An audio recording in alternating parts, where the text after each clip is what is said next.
দেখেন 8 নম্বর যে সমস্যাটি সেটি হচ্ছে যে এখানে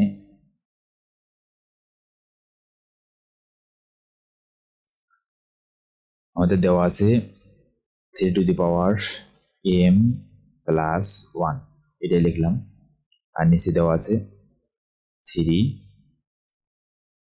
দেখেন এখানে m আর এই m দুটাকে গুণ করলে কত হবে? একটা ভিত্তি হচ্ছে 3, এই 3-এর উপরে একটা পাওয়ার m, তার উপরে আবার পাওয়ার m মাইনাস 1, মানে একটা ভিত্তির উপরে পাওয়ার আছে দুইটা, তাহলে ওই পাওয়ারগুলো আমাদের গুণ করে দিতে হবে। তাহলে এই m আর m মাইনাস 1 আমাদের গুণ করে দিতে হবে। তাহলে m আর m মাইনাস 1 গুণ করলে কি হবে? m আর m গুণ করলে হবে m স্কয়ার, এখানে মাইনাস আছে, m আর 1 গুণ করলে হবে m, ঠিক আছে, ভাগ এখানে 9m প্লাস 1। তো 9কে আমরা কিভাবে লিখতে পারি? 9কে আমরা এভাবে লিখতে পারি যে 3 তার উপরে স্কোয়ার, তাহলে 9 হচ্ছে না? জি, তাহলে 9 পাওয়া যায়। তাহলে তার উপরে পাওয়ার আছে m প্লাস 1, আর এখানে 3m মাইনাস 1 তার উপরে আবার m প্লাস 1, তাহলে আমরা কি করতে পারি? এখানে 3 into m minus 1 into m plus 1 এরকম লিখতে পারি, ঠিক আছে। তো এখন দেখেন এরপরে আমরা কি করব? এখানে আচ্ছা, এখানে আমাদের দেখেন এটা ভিত্তি হচ্ছে 3, এটা ভিত্তিও 3, তাই না? দুটো ভিত্তি 3, তো আমরা একটা কাজ করতে পারি, এই ভিত্তি দুটা আমরা এই ভিত্তি দুটো বিয়োগ করে দেবো সরাসরি। তাহলে এখানে একটা 3 নিলাম, তাহলে m প্লাস 1 আছে, m প্লাস 1 লিখলাম। যেহেতু এটা বিয়োগ অবস্থায় আছে, মানে ভাগ অবস্থায় আছে, তাহলে পাওয়ার কি হবে? বিয়োগ হবে, এই জন্য বিয়োগ চিহ্ন।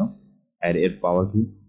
m স্কোয়ার মাইনাস m, তাহলে m স্কোয়ার মাইনাস m ব্র্যাকেটে লিখলাম, ঠিক আছে। মাইনাসের ব্যাপার আছে যেহেতু চিহ্ন পরিবর্তন করতে হবে, ভাগ এই ভিত্তির উপরে কি আছে? পাওয়ার 3 টু m প্লাস 1, তাই না? দুইটা পাওয়ার আছে, তাহলে কি করব? আচ্ছা, এখানে এটা রাখি, 3 এই পাওয়ারটা গুণ করে দেন, 2 আর m প্লাস 1 গুণ, তাহলে কি হবে? 2m প্লাস 2, আর নিচে 3m প্লাস 1, আর এখানে m মাইনাস 1 হবে।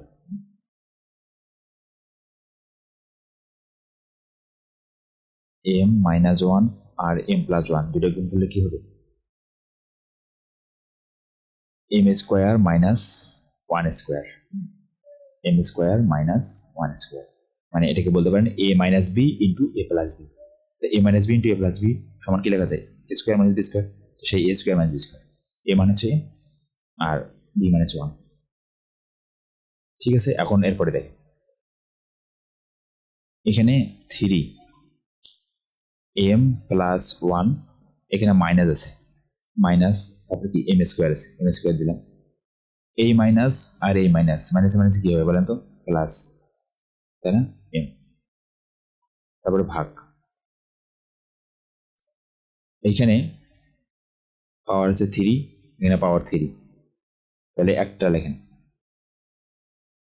তাহলে এখানে 2m প্লাস 2, এখানে এই 3 আর এই 3 কি অবস্থায় আছে? ভাগ অবস্থায় আছে, তাহলে পাওয়ার কি হবে? বিয়োগ, তাহলে বিয়োগ m স্কোয়ার, এখানে যেহেতু মাইনাস এর সামনে প্লাস, মাইনাস মাইনাসে মাইনাসে কি হবে? প্লাস, এখানে যেরকম হলো প্লাসে মাইনাসে মাইনাস, এখানে দুইটাতে মাইনাস আছে, এখানে প্লাস, তাহলে 1 স্কোয়ার, 1 স্কোয়ার মানে কত? সেটা 1, তাই না? এটাতে লেখার দরকার নেই। এবার আমরা কি করব? পাওয়ারগুলো দেখেন, এখানে 3, এখানে m আর এখানে m, আচ্ছা m কত হচ্ছে? 2m, তারপরে প্লাস 1, তারপর কত? Minus m square, minus m square, ঠিক আছে, ভাগ এখানে 2m, 3 to the power 2m, তারপরে এখানে 2 আর এখানে 1, দুইটা যোগ করলে কত হচ্ছে? 2 এটাকে 3, এখানে মাইনাস m স্কোয়ার, ঠিক আছে, ওকে। এখন দেখেন এখানে পাওয়ার আছে 3, ভিত্তি 3, এখানে ভিত্তি 3, তাহলে আমরা 3 লিখলাম, পাওয়ারগুলো কি করতে হবে এবার, দুইটা থ্রি কি অবস্থায় আছে, ভাগ অবস্থায় আছে, তাহলে ভিত্তিগুলো বিয়োগ হবে, পাওয়ারগুলো বিয়োগ হবে। তাহলে 2m plus 1 minus M square, আর এখানে যেহেতু বিয়োগ তাহলে বিয়োগ, তাহলে 2m। এবার কি হবে, চিহ্নের পরিবর্তন হবে, সামনে যেহেতু বিয়োগ আছে, এই মাইনাস আর এই প্লাস, প্লাসে মাইনাসে কি মাইনাস 3, এই মাইনাসে মাইনাসে কি হবে প্লাস এম স্কোয়ার। ঠিক আছে, এখন দেখেন এখানে 2m, এখানে 2m কাটা, এখানে মাইনাস এম স্কোয়ার, এখানে প্লাস এম স্কোয়ার কাটা, তাহলে এখানে বাকি হয়ে গেছে কি প্লাস 1 আর মাইনাস 3, তাহলে 1 মাইনাস 3। দেখেন আসলে আমরা এখানে কেটে দিব না, এইভাবে কেটে দেওয়া চর্চাটা ভালো না, এখন বোঝার সুবিধার্থে আসলে এইভাবে কেটে দিলাম, আপনারা এভাবে রেখে দেবেন। তাহলে এখানে কত পাচ্ছি আমরা, 3 থেকে 1 বাদ দিলে কত হয় -2, তাহলে -2কে আমরা কীভাবে লিখতে পারি, 1/3 স্কোয়ার এভাবে লিখতে পারি, তাই না? তাহলে 1/3 স্কোয়ার মানে কত 9, তাহলে এটা হচ্ছে আমাদের অ্যান্সার। তাহলে দেখেন অ্যান্সার। তো এই হচ্ছে আমাদের সমস্যার সমাধান, আশা করছি আপনারা বুঝতে পারছেন। তো ধন্যবাদ সবাইকে, কথা না বুঝলে জানাবেন কমেন্টে।